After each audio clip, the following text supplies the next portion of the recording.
আল্লাহ রাব্বুল আলামিন বলেন আইনামা তাকুনু ইয়াদরিকুমুল মাউত ওয়ালাউ কুনতুম ফি বুরুজিন মুশাইয়্যিদা।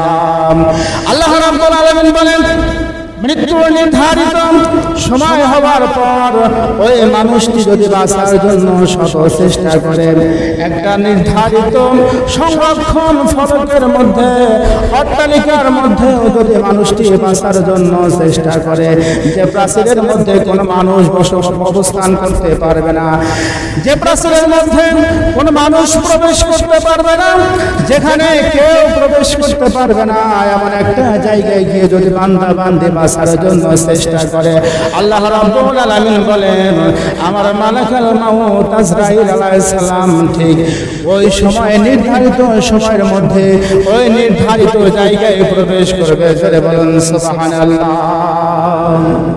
তাকে অবশ্যই ওই জায়গাতে মৃত্যুবরণ করতে হবে, বাঁচার কোনো উপায় নাই। আল্লাহ রাব্বুল আলামিন বলেন قل إن الموت الذين منه فإنه ملاقوكم। আল্লাহ রাব্বুল আলামিন বলেন ও বান্দা বান্দেরা, তোমরা যতই চেষ্টা করো মৃত্যু থেকে পালানোর জন্য, মৃত্যু থেকে বাঁচার জন্য যতই চেষ্টা করো, আমি আল্লাহ পাকের ঘোষণা তোমরা কেউ মৃত্যু থেকে পালাতে পারবে না। তোমরা যেদিকেই দৌড়াও, যেদিকেই ছুটে যাও না কেন, মৃত্যু থেকে বাঁচার জন্য দৌড়াদৌড়ি করো, যেদিকেই তোমরা চলে যাও না কেন, আমার মালাকুল মাউত আজরাইল আলাইহিস সালাম তোমাদের সাথে সেখানে গিয়ে সাক্ষাৎ করবে। জোরে বলুন সুবহানাল্লাহ। মালাকুল মাউত সেখানে গিয়ে সাক্ষাৎ করবে। সাক্ষাৎ কিন্তু আপনার সামনাসামনি হয়, তাই না? সামনাসামনি হয়, পিছনে কিন্তু সাক্ষাৎ হয় না। আমরা যে সাক্ষাৎ করি, সালাম কালাম করি, আমরা কিন্তু সামনাসামনি সাক্ষাৎ করি, তাই না? আল্লাহ পাক বলেন যে মালাকুল মাউত তোমাদের সাথে সাক্ষাৎ করবে। দেখা যাচ্ছে যে কোথাও আপনার মনে করেন যে ভূমিকম্প হচ্ছে, আপনার মারামারি হচ্ছে, অনিরাপদ একটা জায়গায়, এখন আমরা চিন্তা করতেছি যে এখানে যদি থাকি হয়তো আমার মৃত্যু হয়ে যাবে, তখন বাঁচার জন্য আরেকদিকে আমরা দৌড়াচ্ছি।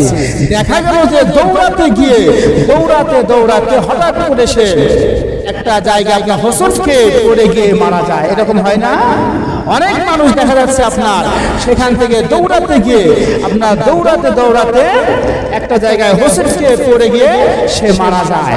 তার ইচ্ছা ছিল যে আমি যদি এখান থেকে চলে যাই, বাহিরে কোথাও গেলে আমি মনে হয় বেঁচে যাব, আর এটা চিন্তা ভাবনা ছিল। কিন্তু আল্লাহ পাক বলেন যে না, মোটেও না, তুমি যেদিকেই দৌড়াও, যেদিকেই পালাও, মৃত্যু তোমার সাথে সাক্ষাৎ করবে।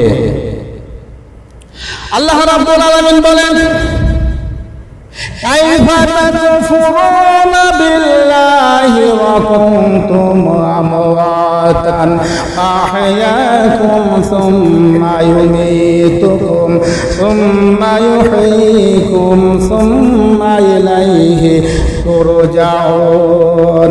আল্লাহ রাব্বুল আলামিন বলেন ও বান্দা বান্দীরা, কেমনে তোমরা আমি আল্লাহ পাককে অস্বীকার করো, কেমনে তোমরা আমার কথাকে অমান্য করে চলো, কেন তোমরা আমার হুকুমকে অমান্য করো, আমি আল্লাহ পাকের নির্দেশ মোতাবেক তোমরা কেন জীবন যাপন করো না? আমি আল্লাহ রাব্বুল আলামিন তোমাদেরকে যখন সৃষ্টি করলাম, তোমাদের অস্তিত্ব ছিল না, তোমরা ছিলে মৃত, তোমাদের প্রাণ ছিল না, তোমাদের জীবন ছিল না। এমন একটা পর্যায়ে আমি আল্লাহ রাব্বুল আলামিন মায়ের গর্ভে তোমাদেরকে পাঠালাম, সেখানে তোমাদের রূহ দিলাম, জীবন দান করলাম। আবার শুনে রাখো, মায়ের গর্ভে থেকে আমি আল্লাহ পাক তোমাদেরকে জমিনের মধ্যে ভূমিষ্ঠ করব, জমিনের মধ্যে পাঠাবো।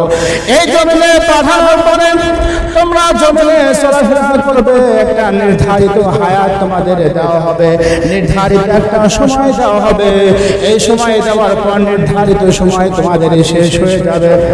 শেষ হয়ে যাওয়ার পর মালাকুল মাউত আবার তোমাদের পাশে চলে যাবে, তোমাদের কাছে গিয়ে মৃত্যুর স্বাদ তোমাদেরকে গ্রহণ করাবে। আল্লাহ পাক বলেন যে যখন তোমাদের মৃত্যুর নির্ধারিত সময় হয়ে আসবে, তখন মালাকুল মাউত তোমাদের কাছে যাবে, গিয়ে তোমাদেরকে মৃত্যুর স্বাদ অবশ্যই সেখানে গ্রহণ করতে হবে। তাহলে আমরা আজ বেঁচে আছি, এমন একটা সময় আসবে যেদিন আমরা আর দুনিয়াতে কেউ বেঁচে থাকবো না, আমরা সকলেই দুনিয়া থেকে বিদায় নিয়ে চলে যাব। আবার আল্লাহ রাব্বুল আলামিন এমন একটা সময় আমাদেরকে তিনি কি করবেন, আফালা ইয়ালামু ইযা বু'থিরা মা ফিল কুবুর, এমন একটা সময় আল্লাহ রাব্বুল আলামিন আমাদেরকে তিনি আবার কি করবেন, কবর থেকে আবার হাসরের ময়দানে আল্লাহ পাক আমাদেরকে উঠাবেন। জোরে বলুন সুবহানাল্লাহ। তাহলে আমরা আজকে বেঁচে আছি, এমন একটা সময় আসবে যে আমাদের মৃত্যুর স্বাদ গ্রহণ করতে হবে। মানুষ কিন্তু এই দুনিয়া থেকে মৃত্যুবরণ করবে, দুনিয়া থেকে বিদায় নেবে। মানুষ দু ধরনের অবস্থায় দুনিয়া থেকে বিদায় নেবে। কেউ দেখা যাচ্ছে আপনার ঈমান নিয়ে দুনিয়া থেকে বিদায় নিয়ে চলে যাবে, কেউ আপনার বেঈমান হয়ে দুনিয়া থেকে বিদায় নিয়ে চলে যাবে, তাই না? এই দুটি অবস্থা থেকে মানুষ দুনিয়া থেকে বিদায় নিয়ে চলে যাবে।